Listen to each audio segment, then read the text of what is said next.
What's up guys, welcome back to another video. Today we're going to be checking out 11 things not to do in Australia, must see before you go. So let's see what these 11 things actually are that you must not do in Australia. I mean, bro, it is a dangerous country with all the animals around, I would say. As we see here, we have a crocodile. But yeah, let's get on with it. Let's see what we got here, guys. If you're new to the channel here, we do reactions around Australia only. So if you're into that, guys, stay tuned to the channel by liking the video, subscribe to the channel, and yeah, let's get on with the video. Australia is many things. It's a continent that makes up the 6th largest country in the world and is home to some of the most dangerous creatures on the planet. And no, I'm not just talking about Australians. With a little over 8.5 million people Oh, these kangaroos, bro. It's just so many kangaroos in Australia. It's insane. visiting each year, tourism is a huge part of Australia's economy. That being said, there are a number of things to look out for when you're there. So let's get right into it.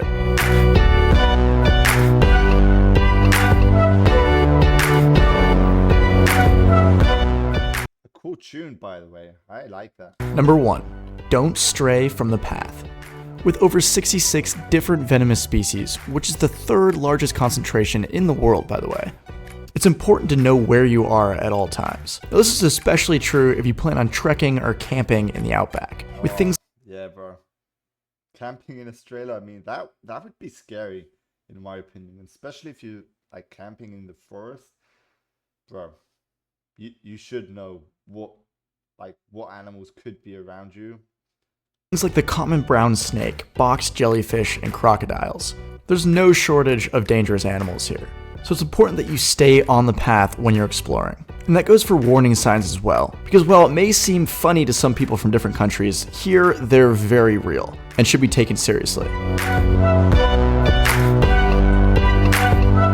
Okay, yeah, to be honest, what was just said here about like some people don't take it seriously, like the animal warning signs. I actually believe that's true because I sometimes see warning signs of animals and I don't really trust them, you know. I feel like it's fake because, bro, it would be a bit weird like seeing that specific animal in this area. But bro, in Australia, I think you do have to follow these signs, you know, and be careful.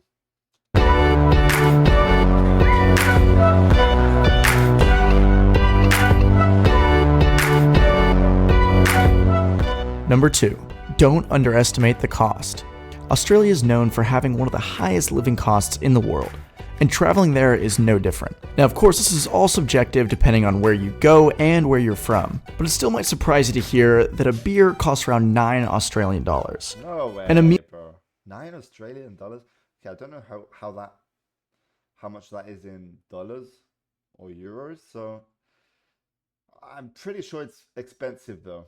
at a mid-range restaurant costs around 40.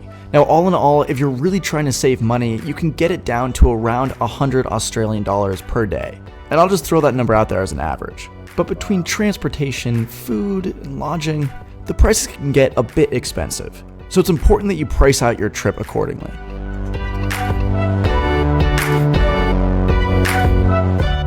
Number 3, and this is a short one. Don't say shrimp on the Barbie. Now, this phrase was popularized by a 1980s ad with Paul Hogan, who was later in Crocodile Dundee, and it was sponsored by the Australian Tourism Commission to try to bring in international travelers. But this is absolutely not what an Australian would say. If they would even use that phrase at all, they would say prawn, not shrimp. So don't make it more annoying than it already is. Okay, so try not to say shrimp in general, bro. Prawns. Stick with prawns. Alright.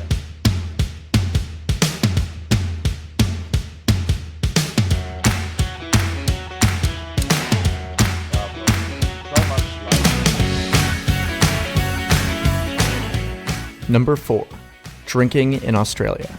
Now for this one, I'm mainly talking about major cities, specifically Sydney, so don't quote me on the rest of the country. But in Sydney, you can't get a beer after 1:30 in the morning because they have something called a lockout law, which means no one is allowed in or out of bars past that point in time. And their last call is at 3 in the morning. And of course, don't drink and try and drive because Wait a minute. So what if someone wants to go out for drinking? Does that mean they can only drink till 1:30 a.m.? Is that what is meant here? Bro, if that is true, I mean, that's pretty weird, you know? Is there like no clubs around or anything else you can go after like 1:30 when the bars close? Wow, okay. I mean, that surprised me actually. But let's keep going. Because they have one of the lowest blood alcohol content levels, 0.05, before you can be arrested. And last but not least, don't order Foster's beer. That's not an Australian thing, that's an American thing. Instead, try and order a bottle of Bundaberg. My Aussie friends will know why I'm laughing.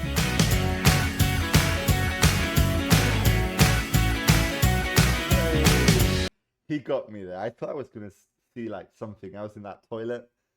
But okay. He got me.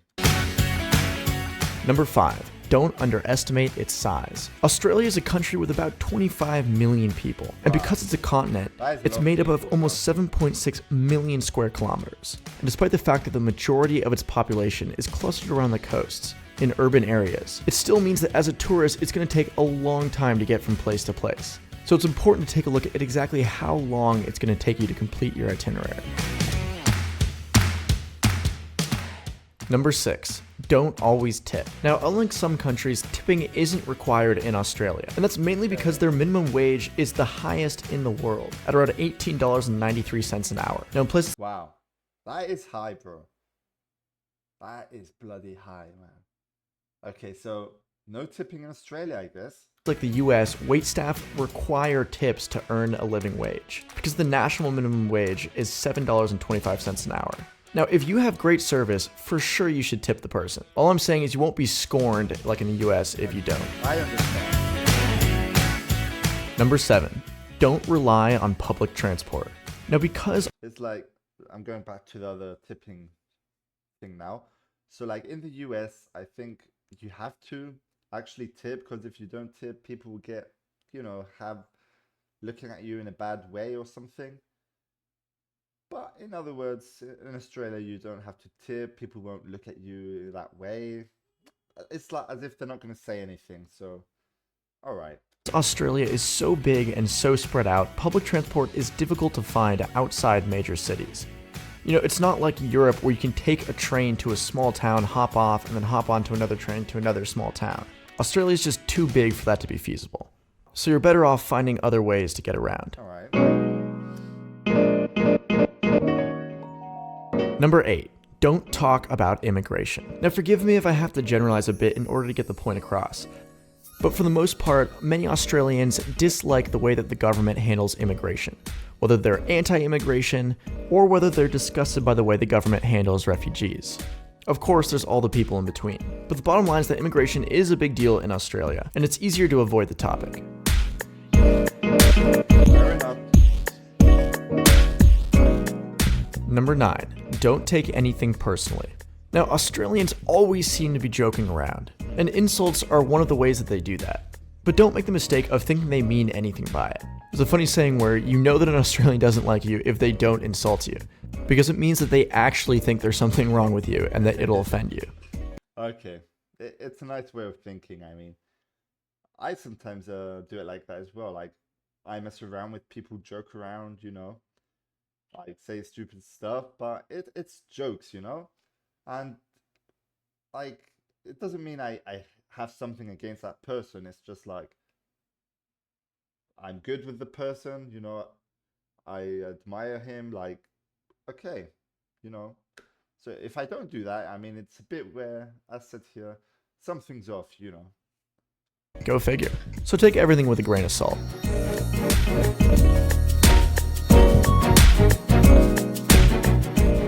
Number 10, don't be afraid to say hello. Australians have a pretty well-deserved reputation for being laid back. And like I was talking about before with the kidding around, they're good at taking things in stride, which makes it easy as a tourist to make friends. And talking to people is a must.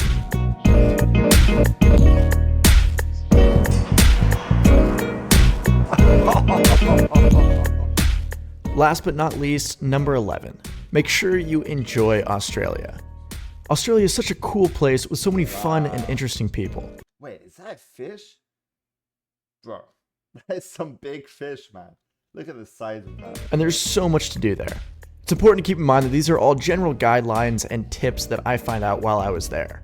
and I'm sure you'll have a fantastic time while you're there. I mean, bro, it does seem like a pretty amazing place. It's a huge country, so there probably is a lot of things you can do there. But yeah, I do want to visit Australia someday. I don't know when.